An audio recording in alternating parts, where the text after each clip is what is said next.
teman-teman, ketemu lagi nih. Mari kita lanjutkan cerita yang kemarin ya. Dan sebelum dengarkan, tolong like, comment, subscribe, dan share. Jangan lupa tekan tombol loncengnya. Terima kasih. Part keempat, Abah Kuir. Jadi gitu, Tang. Ahmad menceritakan pertemuannya dengan Abah Kuir. Sakti sekali Abah itu. Tatang berdecak kagum. Apa gue datangin dia aja ya? Coba aja, siapa tahu ada solusinya. Tatang mencomot pisang goreng dan memakannya. Pagi ini Ahmad berkunjung ke rumah Tatang. Mereka duduk di atas bangku rotan beranda rumah. Antar gua ya. Kapan? Besok. Kalau Abah Kuir ngasih lu ilmu pelet, emang lu mau? Tanya Tatang. Ahmad bergeming. Apa boleh buat? Gua masih cinta sama Mila. Ahmad meraih segelas air dan meminumnya. Pokoknya, Mila harus jadi milik gua. Keesokan harinya, berangkatlah mereka berdua ke kampung Situ Gede menggunakan mobil milik Tatang. Di perjalanan mereka sempat nyasar, lantaran sulit menemukan lokasi kampung Situ Gede. Beberapa kali mereka menanyakan keberadaan kampung itu kepada orang-orang di pinggir jalan. Setiap orang yang ditanyai, mereka hanya dikasih tahu agar tetap jalan lurus saja ke arah barat. Tidak terasa, malam pun jatuh. Mereka berdua akhirnya tiba di kampung Situ Gede. Kampungnya sepi. Tidak ada lalu lalang orang di jalan. Lampu-lampu rumah warga menyala, tapi tidak ada satupun orang yang bisa Ahmad temui di beranda rumah mereka. Mobil yang mereka kendarai melintas di jalan berlubang. Cahaya lampu mobilnya berayun-ayun. Senyum Ahmad mengembang saat melihat seorang lelaki melintas di hadapan mobil. Segera, Tatang menginjak rem. Pak, maaf mau tanya, rumahnya Abah Kuir di mana ya? Oh, Abah Kuir, itu di sana, kata lelaki kurus itu. Ia mengenakan kaos putih dengan sarung yang diselempangkan. Oke, terima kasih banyak, Pak.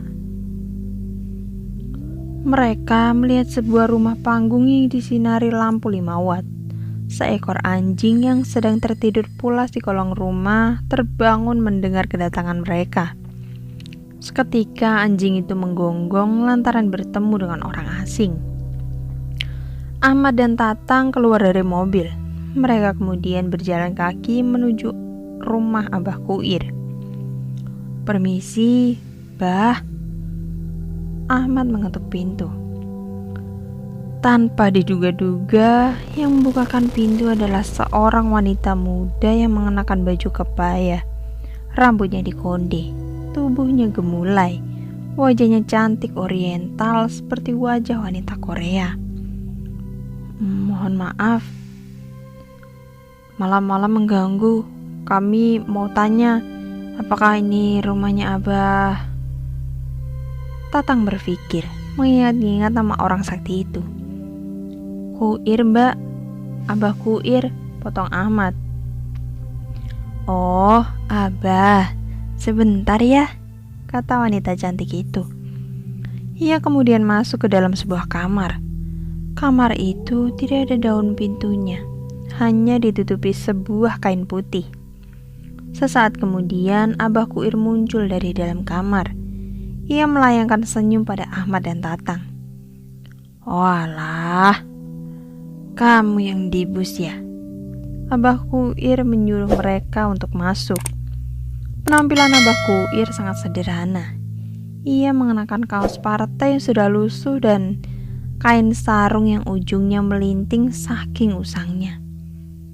Ruang tamu Abah Kuir pun kosong melompong. Tidak ada perabotan apapun. Ahmad hanya melihat sebuah golok yang berukuran sekitar 1 meter dibungkus dengan kain putih terpajang pada dinding bilik. Abah Kuir menggelar tikar pandan, kemudian menyuguhkan seteko air putih. Jadi, maksud kedatangan saya ke sini, Ahmad langsung ke topik pembicaraan. Abah tahu. Lagi-lagi Abah Kuir memotongnya. Ahmad kembali terkejut. Teman kamu bisa tunggu di luar dulu saja, pinta Abah Kuir. Tatang kemudian bangkit dan berjalan keluar. Sebelum beranjak, ia sempat berbisik pada Ahmad. Semangat bro, bisiknya. Abah Kuir lalu membuka tirai pintunya. Ahmad melihat isi kamar Abah Kuir. Hanya ada sebuah meja kecil dengan tumpukan kembang 7 warna di atasnya. Abah Kuir duduk sila. Ia bergumam membaca mantra-mantra pemanggil jin. Sesaat kemudian, ia keluar dari kamarnya, menyerahkan secari kertas dan sebotol kecil air putih. Ini ajian jaran goyang. Kau harus bertapa di air terjun Panggelangan selama 4 hari tanpa makan dan minum. Selama bertapa, akan banyak jin yang mengganggumu. Kalau kamu berhasil, maka Mila akan jatuh cinta padamu. Tapi kalau kau gagal, kau akan menjadi orang gila selamanya. Ahmad tertunduk antara mau dan tidak mau. Namun, cinta sudah membutakannya. Nanti, kalau tapamu berhasil, akan ada jin yang memberitahu harus diapakan sebotol air ini. Baik, Bah. Saya terima ajian ini. Selama bertapa, bacalah mantra jaran goyang ini. Abah Kuir menunjuk secari kertas. Terbata-bata Ahmad membacanya. Akhirnya, Ahmad menerima ajian jaran goyang itu. Setelah ia setuju, Ahmad langsung pamit. Gua dikasih pelet jaran goyang, kata Ahmad di dalam mobil. Wih, mantap, timbal Tatang. Oh ya, lu lihat gak sih cewek cantik di rumah Abah Kuir yang bukain kita pintu? Iya anjir, kemana cewek itu ya? Tadi pas tirai pintunya dibuka, gua gak lihat siapa-siapa di kamar Abah Kuir. Padahal jelas-jelas kita lihat cewek itu masuk ke dalam kamar. Serius lu, Mat? Iya. Anjir, merinding gua. Tatang mengusap pundaknya. Part kelima, bertapa. Air terjun Panggelangan adalah sebuah tempat yang dianjurkan Abah Kuir untuk Ahmad bertapa ilmu jaran goyang. Lokasi air terjun Panggelangan sangat jauh terisolasi dari jangkauan manusia. Sebenarnya dari segi wilayah, air terjun Panggelangan masih bagian dari kampung Situgede. Namun karena jarak yang jauh, membuat warga kampung tidak mau mengunjungi air terjun itu. Terlebih, banyak mitos yang beredar kalau air terjun Panggelangan sangat angker. Di sana ada kerajaan jin, buaya putih, harimau besar, dan ular berkepala manusia. Setelah mendapat informasi dari warga kampung Situgede, Ahmad minta diantar Tatang menuju air terjun Panggelangan. Tapi Tatang hanya sanggup mengantarnya sampai Sungai Ciliman karena jaraknya sangat jauh. Sudah beberapa kali Tatang membujuk temannya agar membatalkan niatnya untuk bertapa di air terjun karena hal itu sangat berbahaya. Namun Ahmad tetap bersikeras untuk bertapa demi Mila. Gua cuman bisa nganterin lu sampai sini, Mat. Tatang menyentuh pundak Mamat. Nggak apa-apa, Tang. Thanks banget udah mau nemenin gua. Lu udah bawa 10 powerbank kan? Tanya Tatang. Udah Tang. Ingat ya, kalau ada apa-apa lu langsung telepon gua. Nanti gua bawa orang buat bantu lu. Sip. Mereka berpisah. Ahmad menggendong tas ransel yang berisi jas hujan, pisau, powerbank, beberapa pasang pakaian, dan senter. Ahmad menyusuri sungai Ciliman yang airnya jernih. Sejauh mata memandang, di sekelilingnya hanya ada hamparan sawah dan saung-saung milik petani. Sepatu yang ia gunakan penuh dengan bercak lumpur karena medan yang ia tempuh becek. Kata warga, Ahmad harus menyusuri sungai Ciliman sampai ke hulu. Dan satu lagi, kata warga kampung, kalau di perjalanan ada yang manggil atau ngikutin dari belakang, jangan pernah nengok. Kalau Ahmad nengok, dia bisa mati. Sudah banyak cerita yang beredar kalau sungai Ciliman itu banyak setannya. Hari semakin sore, kabut yang berasal dari perbukitan mulai menyelimuti jalan setapak yang Ahmad lintasi. Aliran sungai terlihat membentang sangat panjang di hadapan Ahmad. Ia berhenti, merogoh senter dari tas hitamnya. Beberapa kali Ahmad membenturkan senter itu ke telapak tangannya karena tidak mau menyala. Setelah dibenturkan beberapa kali, akhirnya senter itu menyala. Ahmad kembali melanjutkan perjalanan. Langit semakin menguning, kabut semakin tebal. Angin berhembus tipis, tapi dingin sekali. Ahmad, tiba-tiba dari belakangnya, ia mendengar suara Mila memanggil namanya. Ahmad berhenti. Ia ingat kata warga kampung situ gede. Jangan pernah menoleh ke belakang kalau ada yang manggil. Sebab itu pasti setan. Ahmad mau kemana? Jelas, itu suara Mila. Ia kembali melanjutkan langkahnya. Ia berusaha sekuat hati agar tidak menoleh ke belakang. Kemudian ia mendengar suara langkah kaki mengikutinya dari belakang. Tapi Ahmad tetap berjalan tanpa menoleh dari belakang. Parfum Mila menguar tiba-tiba. Ahmad sangat kenal aroma parfum mahal itu. Namun ia yakin yang mengikutinya di belakang bukanlah Mila. Ahmad, main yuk, ajak suara yang menyerupai Mila sambil terus mengikuti dari belakang. Namun ia tetap tidak menoleh dan malah mempercepat langkahnya. Perjalanan masih sangat jauh. Ahmad terus diikuti sosok yang menyerupai Mila. Dan tepat di atas kepala Ahmad melayang sesosok kuntilanak mengikutinya.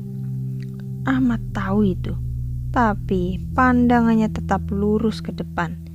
Ia tidak mau mati di sini. Godaan setan tidak sampai di situ. Ada hal yang lebih aneh lagi di hadapan Ahmad. Ia melihat sosok yang menyerupai dirinya sedang berdiri menghadap sungai. Sosok itu mengenakan baju yang sama persis dengan yang digunakan Ahmad. Seketika, Ahmad tertunduk saat melewati sosok itu. Part ke-6. Ilmuku si jaran goyang. Suara jangkrik bersahutan dengan suara katak. Ahmad mempercepat langkahnya. Ia melirik jam tangan. Sudah jam 11 malam. Langkahnya tidak boleh berhenti karena sosok wanita yang menyerupai Mila terus mengikutinya dari belakang. Ia bahkan dapat mendengar dengan jelas gemericik langkah kaki menginjak tanah becek. Tidak sekalipun Ahmad menoleh ke belakang. Pandangannya tetap lurus ke depan. Sudah tidak ada persawahan. Sejauh mata memandang, hanya hamparan rumput ilalang yang rimbun dan lebat. Tidak ada lagi jalan setapak. Kedua kakinya menerjang-nerjang rumput liar. Ia terus mengikuti sungai agar sampai ke hulu. Dari kejauhan, ia mendengar suara gemuruh air terjun. Segera, Ahmad berlari kecil menghampiri air terjun itu. Ia mendongak, memperhatikan air terjun yang menjulang tinggi. Gemuruh airnya sangat deras. Baju Ahmad basah kuyup terkena cipratan air terjun. Di atas sebuah batu, Ahmad duduk sila. Mantra jaran goyang yang diberikan Abah Kuir sudah ia hafal di luar kepala. Kedua tangannya bersedekap di perut. Kepalanya mendongak ke atas air terjun. Bibirnya melafalkan mantra jaran goyang sambil membayangkan wajah Mila.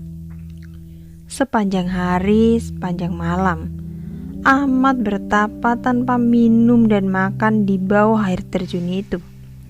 Ia digoda oleh setan penghuni air terjun.